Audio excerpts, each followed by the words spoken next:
The African sun burned mercilessly overhead, casting long shadows across the dry, cracked earth. The once thriving watering hole was now a barren patch of dust, the last remnants of water reduced to shallow, muddy pools.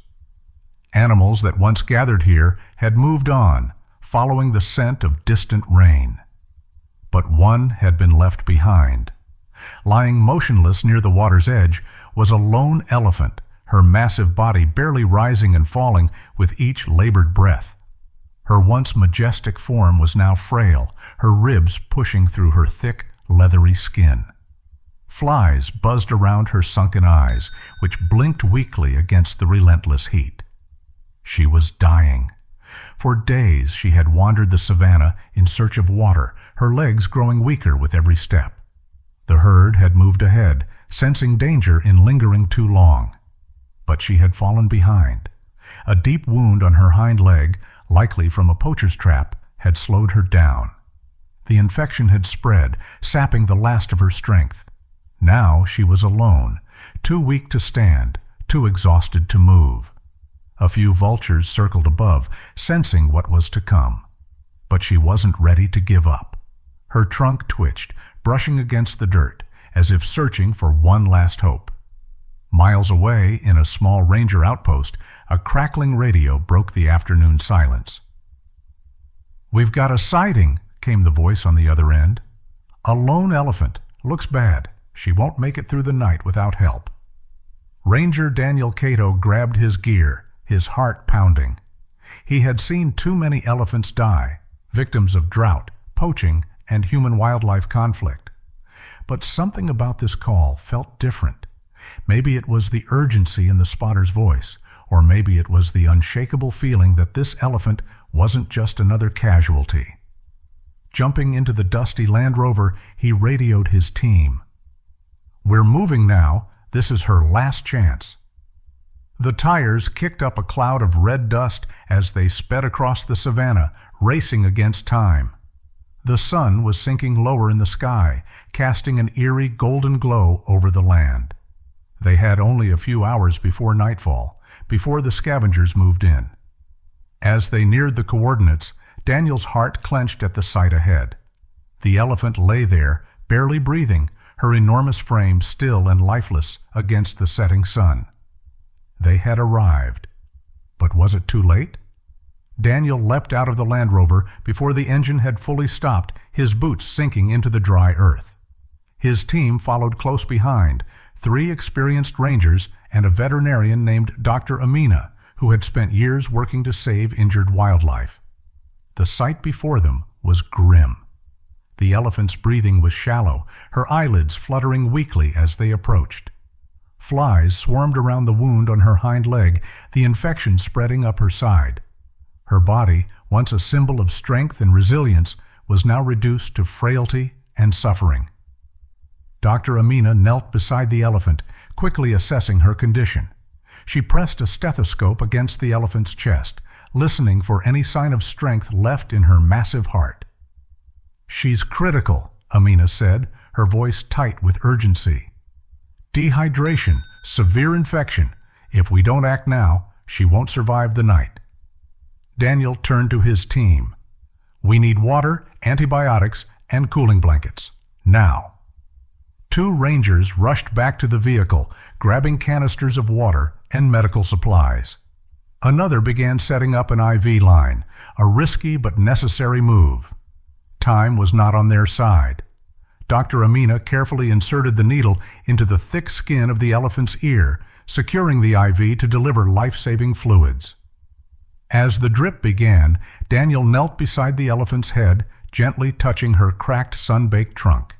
Her skin was hot, too hot. If they couldn't lower her body temperature, the stress alone could kill her. "We need to cool her down," Amina said. "Fast." Without hesitation, the team soaked blankets in water and draped them over the elephant's back. One by one, they emptied canisters over her body, letting the cool liquid seep into her parched skin. As the sun dipped below the horizon, the temperature dropped slightly, giving them a small advantage. The elephant's breathing steadied, slightly deeper now, a flicker of hope. Then, movement. Her trunk twitched, reaching weakly toward Daniel's outstretched hand. His breath caught. She was fighting. "Come on, girl," he murmured. "Stay with us." But just as hope began to build, a deep guttural sound echoed through the night. A distant rumble. The ground vibrated beneath their feet. Daniel's eyes darted toward the horizon. Silhouetted against the rising moon was a sight both breathtaking and terrifying. A herd. Her herd. And they were coming straight for them. The earth trembled beneath them as the herd thundered closer. Dust rose in thick clouds, swirling under the dim glow of the moon. The deep, resonant rumbles of the approaching elephants sent shivers down Daniel's spine. "They think we're a threat?" one of the rangers muttered, gripping his rifle out of instinct. "Hold your fire," Daniel snapped. "No sudden movements." The lead elephant, a towering matriarch with deep-set eyes and long, curved tusks, let out a low, warning rumble. The others fanned out behind her, their trunks raised, sensing the distress of their fallen sister. The air was thick with tension, an unspoken standoff between man and beast. Dr. Amina kept her voice calm. "If they see we're helping, they won't charge." Daniel took a slow step back, raising his hands in a gesture of peace. The matriarch hesitated, her massive ears flaring outward. Then something incredible happened. The dying elephant let out the faintest sound, a low, weak rumble from deep within her chest. A signal. A plea. The matriarch stilled. Her gaze shifted from Daniel to the wounded elephant.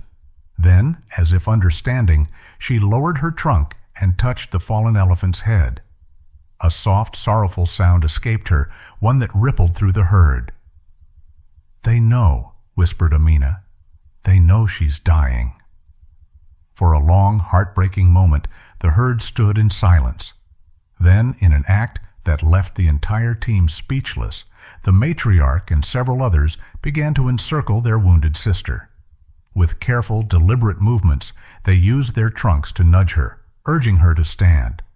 But she was too weak. Daniel clenched his fists. "We need more time," he said, turning to Amina. "Can she make it?" Amina hesitated, then shook her head. "We've done everything we can, but she's shutting down. If she can't stand, she won't survive." The herd seemed to understand.